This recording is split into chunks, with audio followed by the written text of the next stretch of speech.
Right, folks, this could be interesting. You know that feeling when you haven't done a video for 4 months and you suddenly get the inspiration, and at the same time, your neighbours get the inspiration to do some DIY, got an electric drill going and a hammer. We'll see how this plays out. I'm not holding up much hope for it staying too quiet, but we'll see. Cheers. Got on the dark side this time. So what I forgot. This is an American beer for all our American friends out there. This is Stillwater is nothing, Big Bunny is everything. So this is an Arizona Wilderness Big Bunny. It's an Imperial Chocolate Milk Stout. It's 8% volume. So there you go. For those of you who like your beer. I'm assuming it's American. Yeah. But there you go. Very tasty. I do like a dark beer now and again. Anyway, sorry. Yeah. Been gone for 4 months and I still can't get this bloody thing right. I'm waffling on. Yep. Vinyl Tag 2018. Didn't take part in 2017. It kind of ran its course just before I started making videos last year, and didn't kind of jump on the bandwagon. Although I know I perhaps should have done, because I know Graham did a video fairly late on, but there you go, didn't do it. Regardless, I've got 20 questions to answer here. I'm going to try and be succinct. No, we both know that isn't going to happen, but I'm going to try. I'm going to try and keep this under 30 minutes. Okay, Vinyl Tag 2018. Question 1. The first video you ever saw in the VC? Can't remember. I believe it will have been either Dean Everest or Scott Waters. I'm pretty sure I will have put something like collecting rock music into Google or the YouTube search thing. They're the two I remember earliest. So that must have been about 3 years ago. I lurked for a couple of years. Didn't even bother commenting or anything like that, but did watch videos, and then took the plunge last year to start making videos, and then stopped. Yeah, life and all that. Anyway, but that was it. Dean Everest or Scott Waters. My passion has always been rock music. Can you hear that? Pretty sure you can. That's next door. Let's see if that continues. I'll have to stop. Let's stop. No, you've stopped.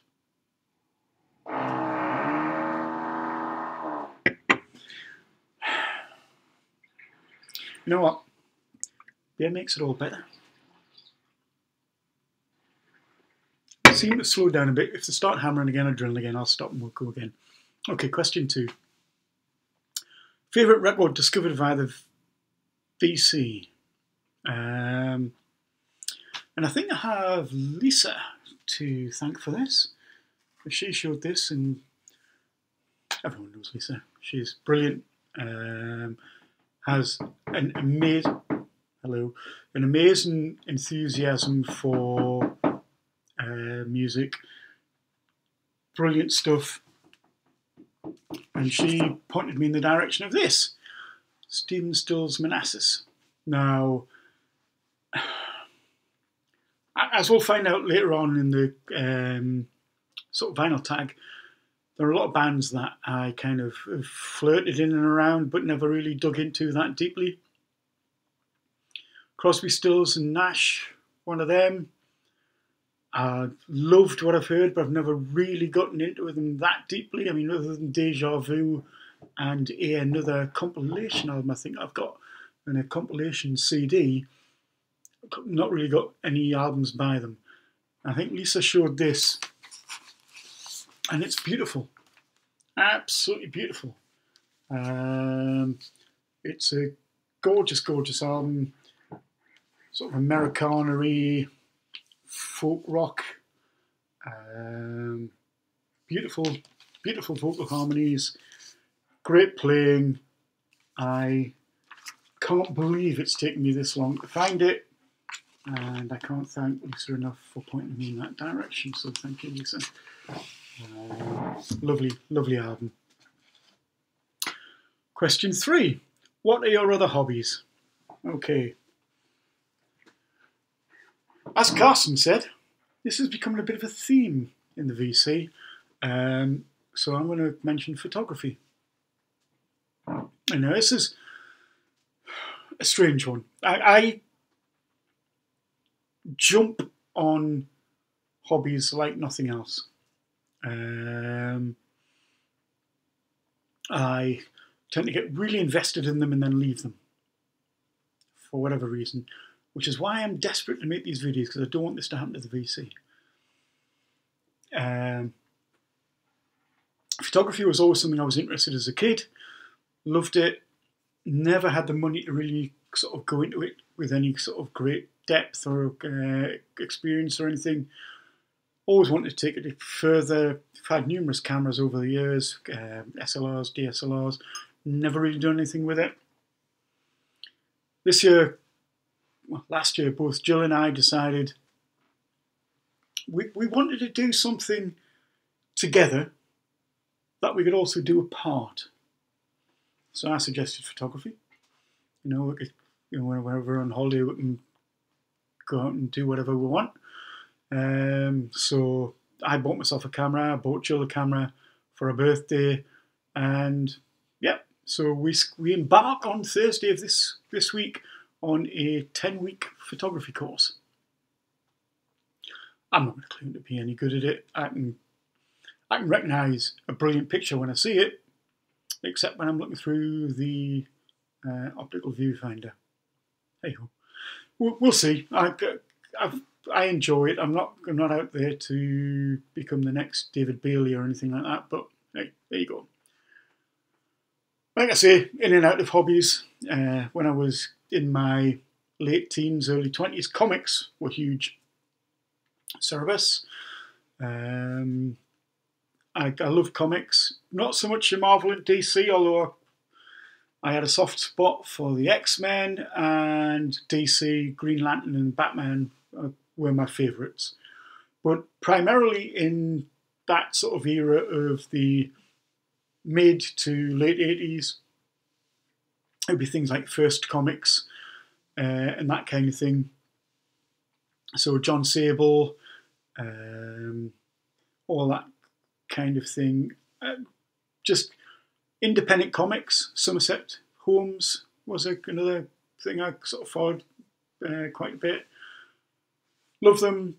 I still dip in now and again. I've loved, I tend to buy graphic novels now. I've loved the Vertigo series Fables. I've loved Vertigo series Why the Last Man. So comics. I love the art. I love the storytelling, all that kind of stuff. Stationery. I do love a bit of stationery porn. I love my bits and pieces, so my pencils, my pens. I'm big. Hang on a second.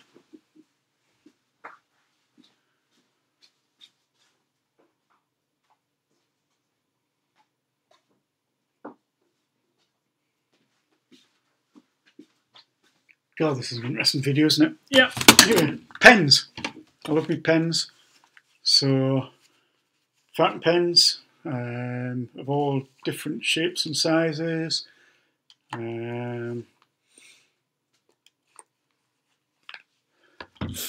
Got this for my 40th birthday off Jill, which is my Mont Blanc, which I love. And for my 50th birthday, I got a Visconti, which is absolutely gorgeous. I love pens and stationery, writing pads, notepads. It's not the beans, it's the neighbours.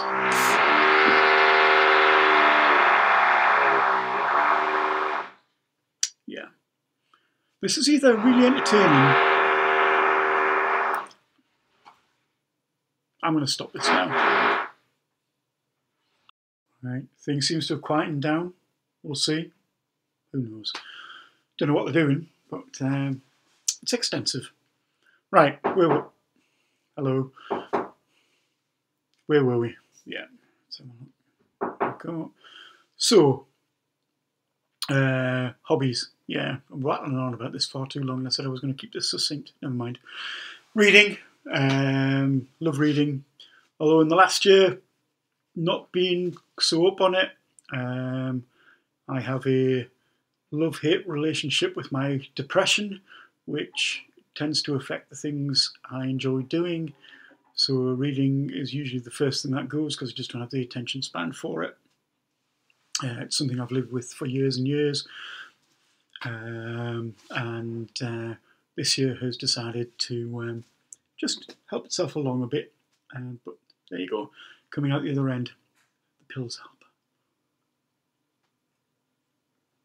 And finally, my hobby over the last definitely 5 years or so, specifically, has been beer.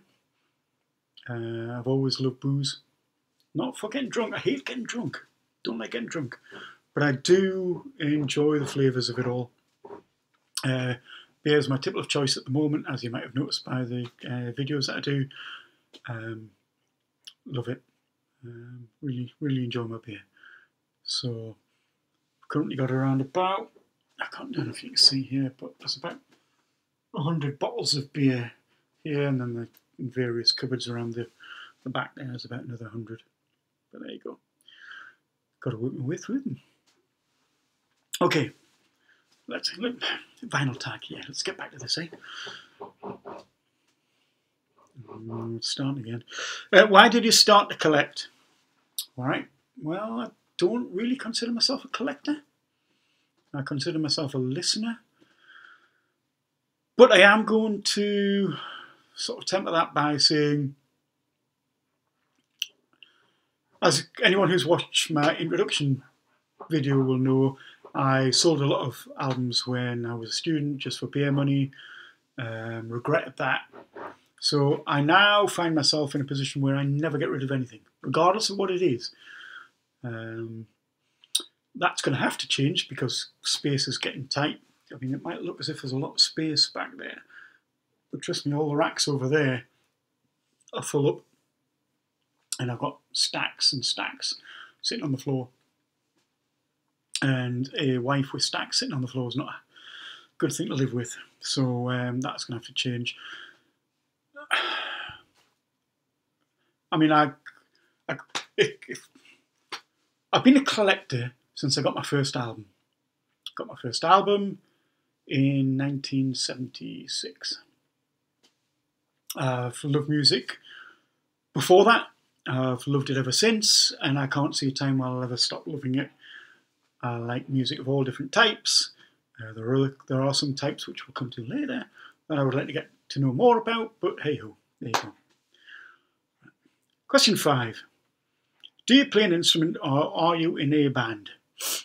No, and no. I am totally tone deaf. I had a midlife crisis when I was in my early 40s, and I bought myself a lovely Epiphone Sunburst Les Paul. Beautiful, beautiful guitar. Started lessons and then had a major health scare.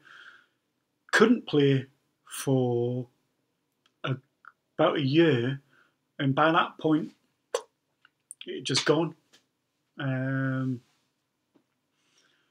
Just the interest, whatever. I didn't have that spark within me. This whole kind of, moving on from hobbies and stuff like that. If I can find one, it's over here, isn't it? I will try and put a picture up of my guitar in action. I have a good friend, Russ Tippins, who is a member of the new wave of British heavy metal band Satan, who does a lot of sort of gigs locally. Just that's how he makes his living. You know, he does pub and club gigs. And I'm sure I've got a photograph of him playing my Les Paul when he was doing his some Led Zepp stuff. So if I can find it, I'll put it up here. If it's blank, I didn't find it.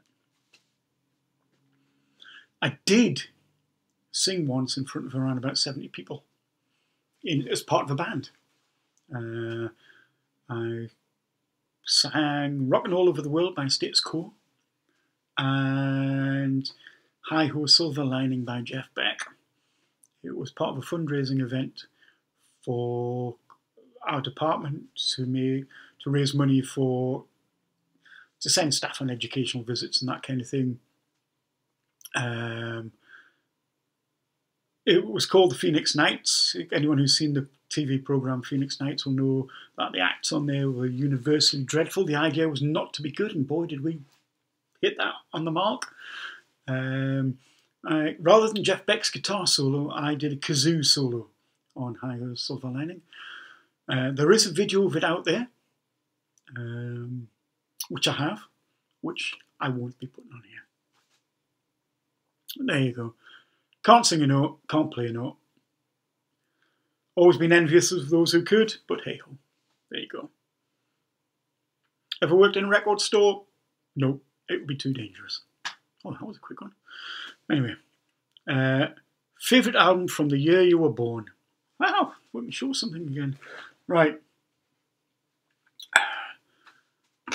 Struggled on this one, but in the end, I came up with this. And this is Glaresville Station. This is Dusty Springfield, A Girl Called Dusty. This was recorded in 1964. So those of you who are any good at maths will be able to work that out.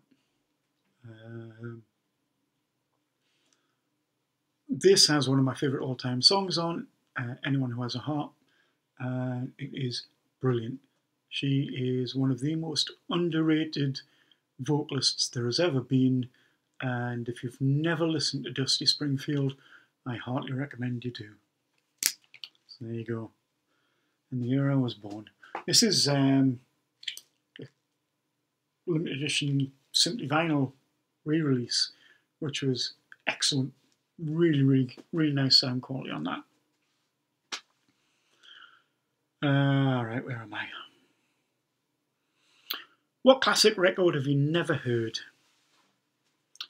Right, I'm about to piss several people off here now, but I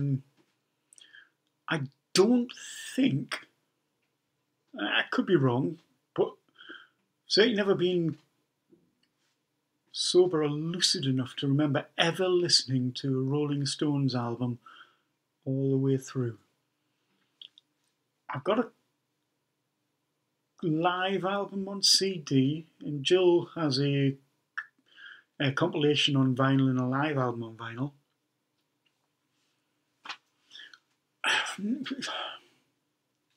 Something I should sort out, I suppose. Never really got them. I kind of like what I hear. I think Fade to Black's a great song, but just never really clicked. The later stuff I don't get. I think the earlier stuff sounds better to me, and that's perhaps where I need to have a look, but yeah. So yeah, Exiles on Main Street, your whatever else it's called. I don't even know the bloody album names. But anything by the Stones, basically.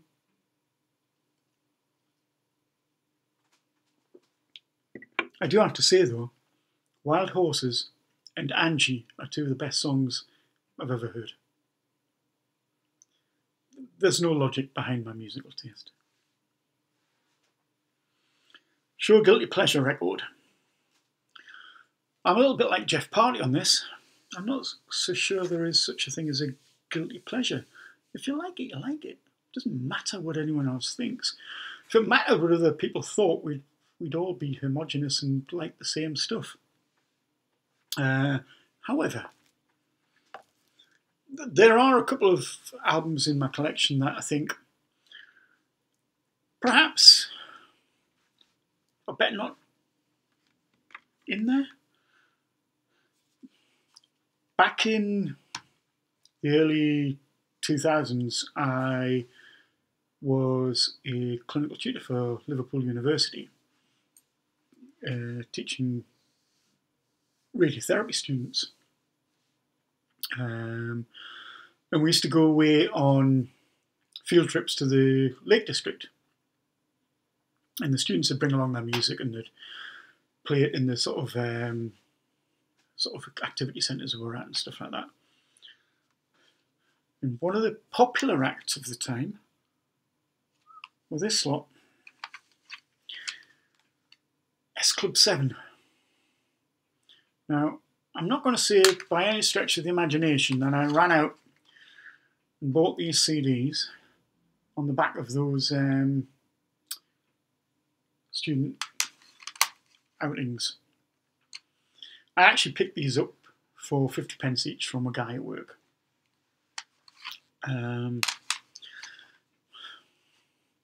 Cheesy pop music.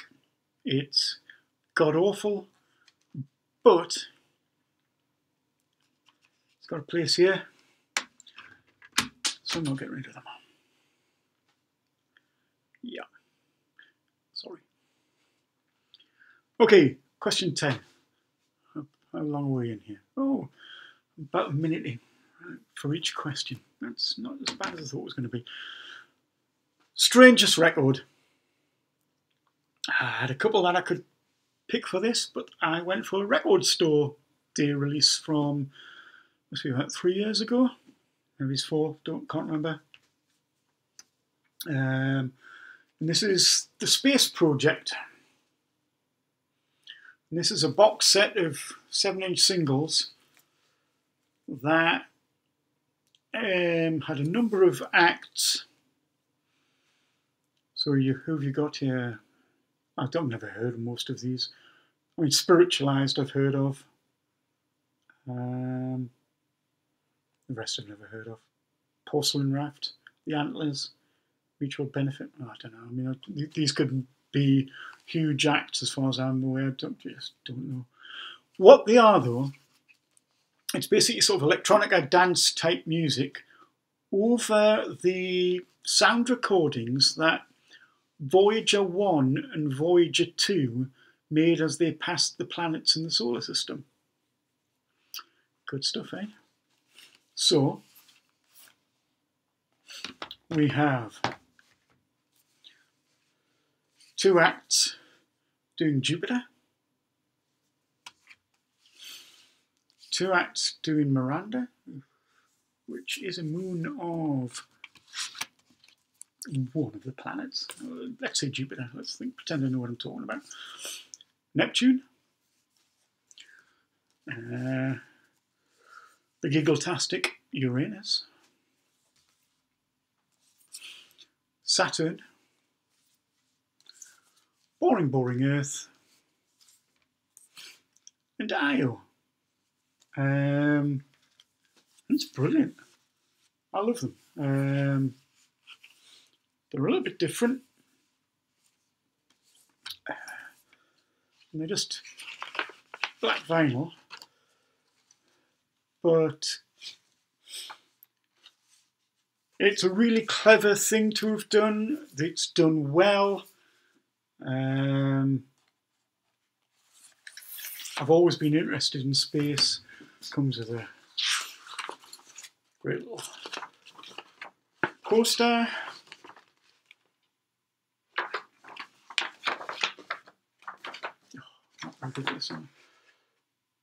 And that was just something, you know, Record Store Day gets a lot of crap. I would never have found that if it hadn't been for Record Store Day. So, like it or lump it, it's got some good things going for it. Okay, 11, let's try and catch up some time. Show a picture disc. Not a big fan of picture discs. Carsten showed the Iron Maiden picture discs. For whatever reason, I bought the first 4 of those when they came out.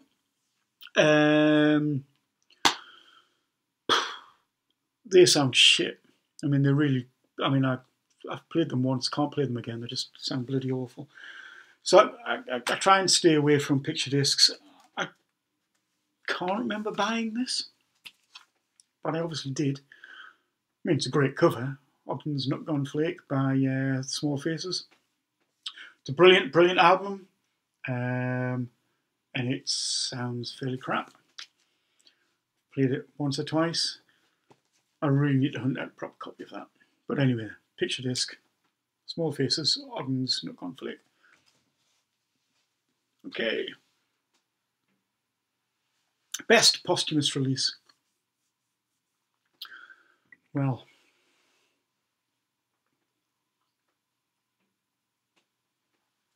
I thought long and hard about this one.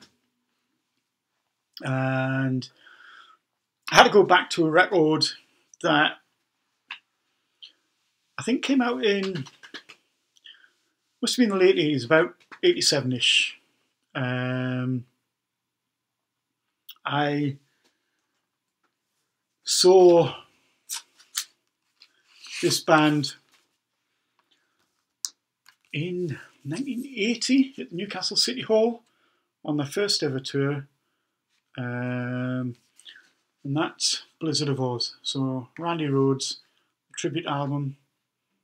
So it's kind of a live album with outtakes. Randy was just a superb, superb guitarist. You know, gone before his time and all that.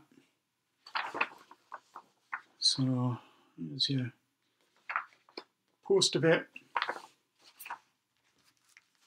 It's brilliant. There's a great version of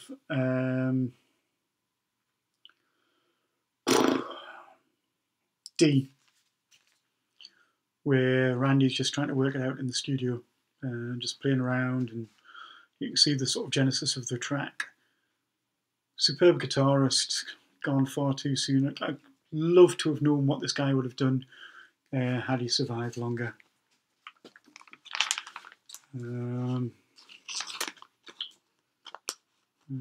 Yeah. He was a really nice chap as well. I met him prior to the gig at City Hall. Him and Ozzy, but I'll come to that later. Okay, question 13. What artists do you compulsively collect? None. I don't think I have an artist, except perhaps where they've only recorded one or two albums, I've got everything by them. Even my favourite artists, so the likes of Hawkwind, Rush, King Crimson, got nowhere near all that stuff. I've pretty much got all the studio albums. I'm not a great one for singles, so I might have one or two singles, but beyond that, nothing. Again, it comes down to this not being a collector thing, more of a listener. I just don't feel inclined to buy stuff that I'm not particularly interested in. So I have, in recent years, bought all the King Crimson box sets that have come out. But I have gaps in my vinyl collection that would scream out to a sort of normal fan or whatever. Yeah, just don't feel the need. You know, if I see something, King Crimson or Robert Fripp or anyone connected to King Crimson, Rush or Hawkwind will be the artists I tend to look for, but not compulsively. There you go. Best blind buy. There still is, a brilliant record shop in Newcastle called JG Windows. It's not as good as it was. Its motto used to be, you can't get lower than the basement, because it used to be in the basement of the shop, and it did have the best prices in town. And they used to have a new arrivals stroke import stroke. No one else will listen to it, but Chris will have a look kind of bin. And I used to buy nearly all my stuff blind buys from there. And I bought this as a blind buy. And it's led me down a road that has been great. And that was Dan Reed Network. It's the debut album by Dan Reed Network. I've seen the network loads of times. I've seen Dan Reed solo numerous times.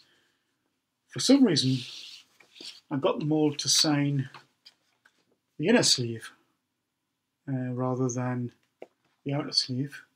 So this was 18th of July 1990. That was, they did an acoustic session in Virgin Megastore in Newcastle, and then went on to play St James's Park with the Rolling Stones, I believe. I didn't go and see them. So that, I may have pretty much everything they've done, on Dan's done, but I think there are still gaps. So there you go, best blind buy. It's led me down a rabbit hole I would never want to come out of. That's Dan Reed Network. Blind spot artist. Well, I've obviously got nothing to show you here. And I think it might have been James Griffiths who said the same band, although I could be mistaken. But anyway, it's the Grateful Dead. I don't think I've ever heard a full Grateful Dead album. Again, it might have been one of those bands that when I was younger and stoned and drunk and whatever at a party someone might have put on, I would have had no clue who it was. For years I've been saying I must get into them, Perhaps somewhat daunted by the back catalogue. Where do I start? I know I have a friend who's recommended, is it Live in Europe or something like that? We'll see. But yeah, Grateful Dead, I think I'll have to pick up a couple of things. Again, it's not like I'm going to pick up everything by them, so it's not as if it's going to cost us a fortune. I'll pick up some bits and pieces that I like, and then I'll dip in and out as and when I want. But there you go. Grateful Dead. Favourite album cover?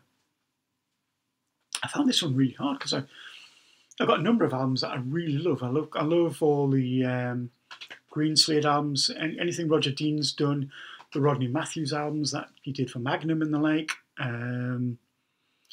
But I went for a Canadian band. It's not Rush. Came out in 1977.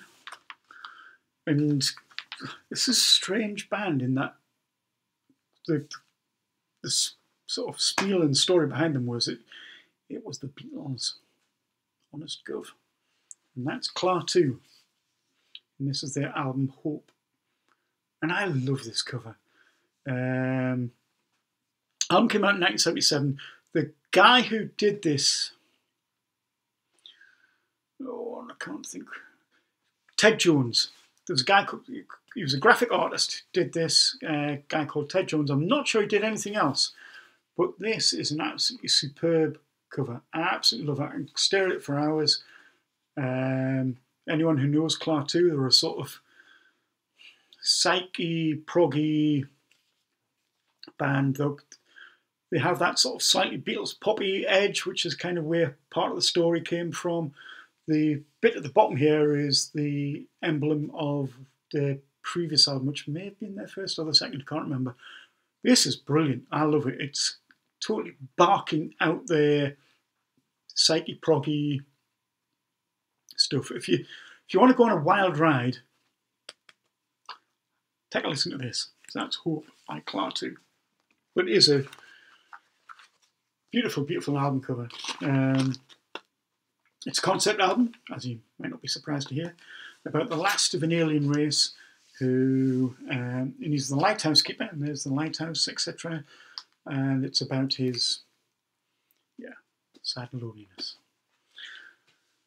Okay. Musician you've met. Well, I've actually met a lot. I had the pleasure of sharing a cup of tea with Ozzy Osbourne once. That was in 1980. Did a record signing at a local record shop, which was JG Windows. Like I say, it was in the basement. To get out, you could go through a back alley to get out. I waited with a friend back there, and I hadn't gone into the signing because the queue was huge. And I remember waiting at this back alley, and I saw this guy coming out, and he just looked like a rock star. And I thought, brilliant. We'd been up at the City Hall previously. I'd bought a T-shirt and I'd bought a programme because they were flogging stuff. They were just setting up. I mean, the band had done their sound check and what have you. And so me and my mate, Derek Potter, just bought an album and a programme.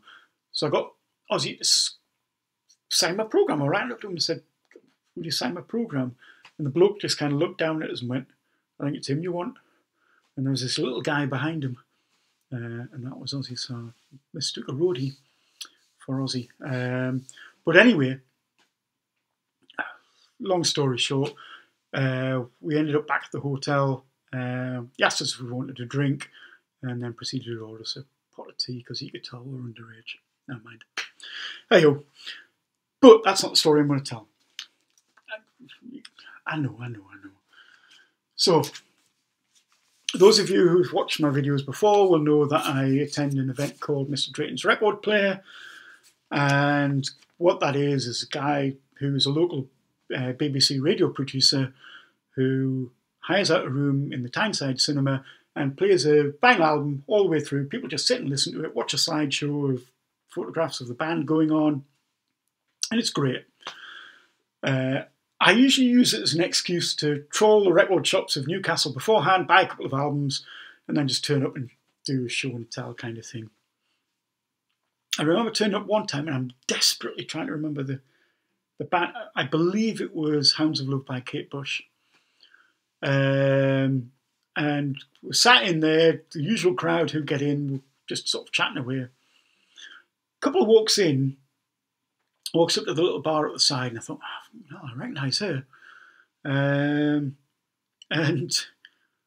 came down and sat literally right in front of Jill and I.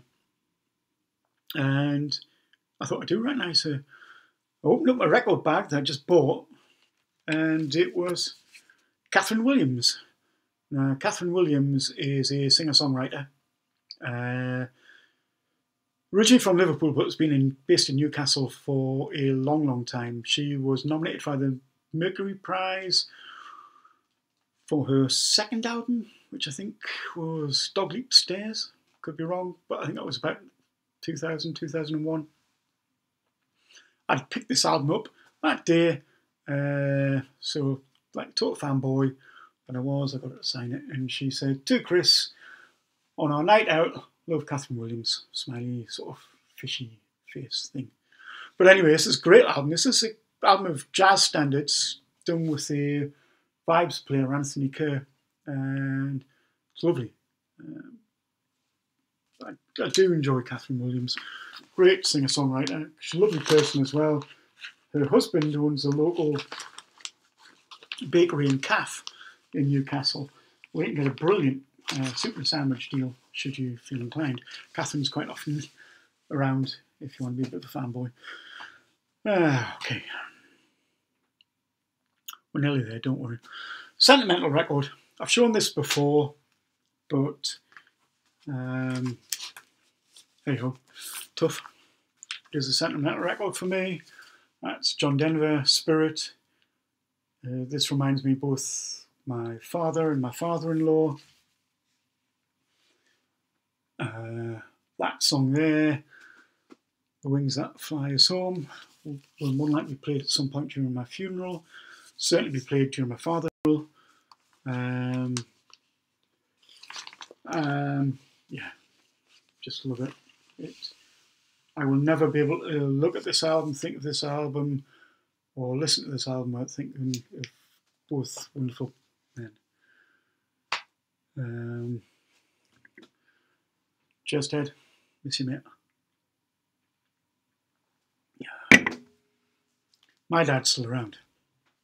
For how much longer, I've got no idea, but he's 8 years old and going strong. So, favourite record no one else seems to know about. Well, that's a really difficult thing in the VC because I watch so many different channels with different styles of music that I think it's hard to kind of come up with something. But the majority of channels I watch have a sort of rock vein, I suppose. And I've never seen this album shown on it. It's a great album. And this is, of course, it's a bloody mirror cover thing, isn't it? This is Lone Star Firing on All Six. This came out in 1977. Oh, great rock moustache. And this has two members people will probably know. It's got Paul Chapman. This is the band Paul Chapman was in before he joined UFO when Schenker left. And it's got John Sloman, who went on to be vocalist in Uriah Heep and produced a couple of really good solo albums. Got insert with lyrics. It's a superb album if you like your 70s British rock with slight prog edge. I mean, it's not prog, but it has that. It's a little bit more technical than your straightforward 12-bar blues kind of stuff. John Sloman has vocals that are quite reminiscent to Glenn Hughes. Slightly operatic in a way. It's not to everyone's taste. Chapman's a great guitar player. The rest of the band really tight. Do yourself a favour, look it up. I'm sure it's probably on YouTube somewhere. If you like British 70s rock, perhaps with a little bit more experimental tilt to it, you can't go wrong with Lone Star. Okay. I've got a funny feeling I've missed something out here, have I? No. Last one. Last one. Question 20. And how many minutes are we in here? All right, 32. So not quite the 1 minute per question. Sorry. Favourite album of a genre you don't know well? Oh, right. Difficult. I've been, over the last few years, been trying to, not forcing myself to expand my musical taste, but just finding my musical taste expanding. So I've been listening to quite a lot of jazz. I've been listening to quite a lot of classical music. I've been listening to quite a lot of the blues. I've started getting into more of that 1960s thing. I mean, you know, for someone who would never ever have listened to Bob Dylan previously, I'm listening to a lot of Bob Dylan these days.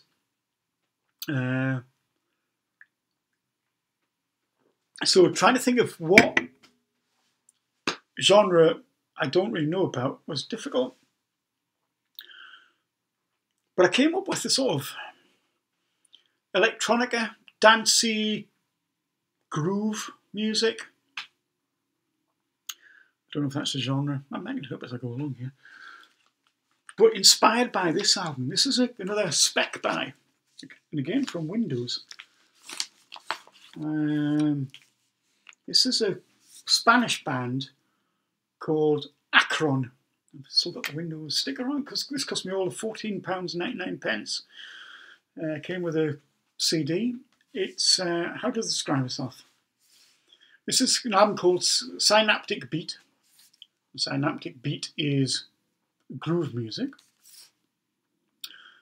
And it says, move to the groove of bongos, organs and space jungle weirdness while you take a musical journey into the human mind, a research of the nature of consciousness and the self.